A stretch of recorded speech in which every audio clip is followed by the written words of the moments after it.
Now, there is a concept called regulatory capture. It's what happens when the industry that a regulator is supposed to oversee ends up controlling the regulator itself.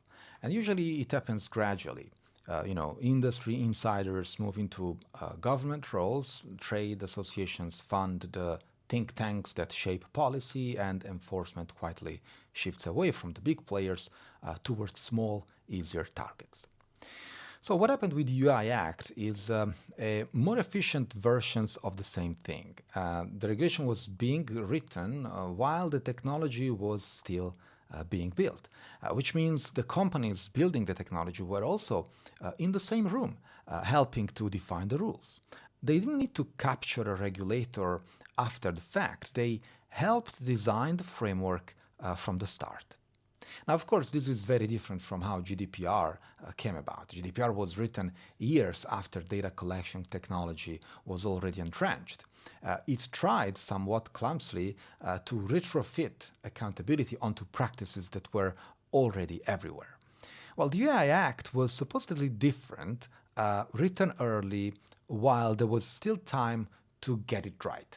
And that earlier timing turned out to be an opportunity for, of course, the biggest player and not a safeguard against them. Now, I've seen this pattern before also in defense procurement. The firm that usually helps write the requirements for a new weapon system, for example, is almost never the firm that actually loses the subsequent contract. The requirements are written around a capability the firm already has. It's not corruption, of course, in any obvious sense. It's just that the people with the most knowledge are the ones being consulted, and the people with the most knowledge also have the most gain from particular definitions. Who was actually in the room during the AI Act's drafting? Well, the answer is documented in EU lobbying disclosures, which are public. Overall, big tech lobbying in Brussels rose more than 50% over the drafting period, with, of course, Meta spending about 10 million euros annually, and Microsoft and Apple each around 7 million euros. Microsoft and Google had the most sustained and documented presence on AI specifically. Then, of course, OpenAI expanded its lobbying footprint later once the stakes became, a bit clearer. Consumer advocacy groups and academic researchers had access to, but they didn't really have the same sustained presence, the same technical staff available to brief policymakers, or the same resources to produce position papers on short notice. Data from Corporate Europe Observatory shows that 86% of high-level commission meetings on AI were with industry, and 66 of MEP meetings on AI involved corporate interests. There are references that, of course, we can check on the official website in the show notes of this episode at datascienceathome.com, and, of course, in the description of this video on YouTube if you're following us from YouTube. Now, the influence is visible in the Act's final structure. The risk classification thresholds, the criteria that determine how heavily a system gets regulated, are set at levels that mainly catch narrow, specialized AI applications. The broad general purpose models that pretty much dominate the market, the large language models, the multimodal systems, the kind of things that OpenAI and Google, for example, are building, well, these things ended up in a separate, lighter regulatory category. Fun fact, that separate category didn't exist in the early drafts. The original 2021 Commission proposal had no general purpose AI category at all. It was added during the negotiations, specifically after ChatGPT's explosion in late 2022, following sustained lobbying by Microsoft and Google to keep these models out of the high-risk classification. Now, compliance frameworks always impose costs. The real question is, who can absorb those costs and who cannot? So a company like Google or Microsoft already has a legal team, a policy team, a compliance infrastructure running at scale. So producing the documentation the AI Act requires conformity assessments, risk management records, technical documentation packages, is real work. So for a 10-person AI startup, it might represent months of overhead and significant legal fees. For Google, it's a budget line. The compliance cost is the same in absolute terms. The effect is completely different depending on the size of the organization that is bearing with it. Now, the companies that will struggle most, in my opinion, with the AI Act compliance are not OpenAI's current competitors, but they are the startups that might have become competitors 5 or 10 years from now. The Act slows the formation of that future competitive threat without touching the incumbents at all. And frankly, the EU has done this before. GDPR, again, despite being aimed at large American platforms, ended up being far more burdensome in practice for small European startups than for Facebook or Google. The platforms had the infrastructure, these startups didn't. Your compliance officer doesn't read Python, and your engineers don't read Article 14 of the EU AI Act. That gap, that's where fines come from. Drift by Amethyst closes it. Point it at your GitHub, GitLab, or Bitbucket repo, or provide a project requirement description documents, and it reads your code the way a lawyer reads a contract, and reads, of course, the EU AI Act the way your CTO reads a stock trace. And no, your code never has to leave your infrastructure.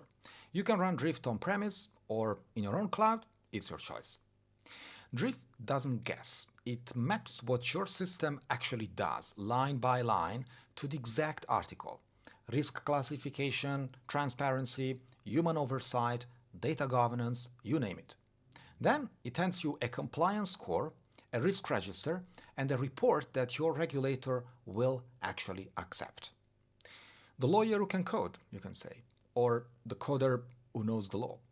Either way, it reads your code before Brussels does. Check it out at drift.amethyst.com. Now, there are also some less obvious winners worth naming. Compliance services firms are going to do very well because the AI Act creates an entirely new market for conformity assessment, AI auditing, regulatory documentation. The major consulting firms are already building out dedicated AI compliance practices. They are not regulated by the Act, they profit from it. Now, cloud providers also benefit quietly, if you think, and I'll tell you why. Many of the Act's requirements around audit trails or data documentation and, of course, human oversight are significantly easier to satisfy if you're running on managed cloud infrastructure from one of the major providers who already have the monitoring, the logging tooling built in whatever the platform that you are renting on a monthly basis. The requirements don't explicitly require cloud deployment, but they create conditions where self-hosted AI becomes, let's say, harder to keep compliant, which pushes, of course, more and more deployment toward Amazon, Microsoft, Google, the usual suspects. And then there is government procurement, high-risk AI applications in a public sector context. Think law enforcement tools, judicial support systems, benefits processing, face heavy documentation and oversight requirements. Governments already using AI in these areas will need to either retrofit compliance or procure replacement systems. The companies positioned to win those replacement contracts are the ones with existing government relationships and compliance-ready products. That's a short list, and it doesn't include any European startups. Fun fact. Enforcement will follow pretty much the same logic. Now, the AI Act will be enforced by probably national market surveillance authorities across EU member states with some coordination from the newly created AI office in Brussels, of course. These bodies will have limited staff, limited technical capacity, and of course significant political exposure whenever they take a major action. The first enforcement cases will be chosen to be winnable, and that means a small company, a visible product failure, an inability to produce documentation quickly. Early cases will look like consumer protection enforcement. They will not look like holding a frontier model provider accountable. The large model providers will face scrutiny primarily under the general purpose AI provisions, which have much lighter requirements and longer implementation timelines than the high-risk category. Their compliance teams are already preparing documentation that will satisfy the formal requirements while changing almost nothing about how their systems actually operate. What this means in practice is that for most companies, the AI Act is a real compliance obligation with real costs. For the companies that helped shape it, the Act is something different, It's a credibility story about responsible AI development, a barrier that slows potential challengers, and a paper trail they can produce on demand whenever a regulator asks. Whoever defines the measurement wins the measurement. That's as true in AI regulation as it is in pharmaceutical approval, for example, or financial oversight, or defense contracting. And the companies that have been most active in shaping those measurements are now also the most active in shaping the standards bodies that will decide what compliance actually looks like in practice. Long story short, it's always the same story. The best regulation money can buy doesn't constrain the buyer. If you like this episode, check some of the references you might find useful in the show notes of this episode and in the description of the video on YouTube, of course, if you're following us from YouTube.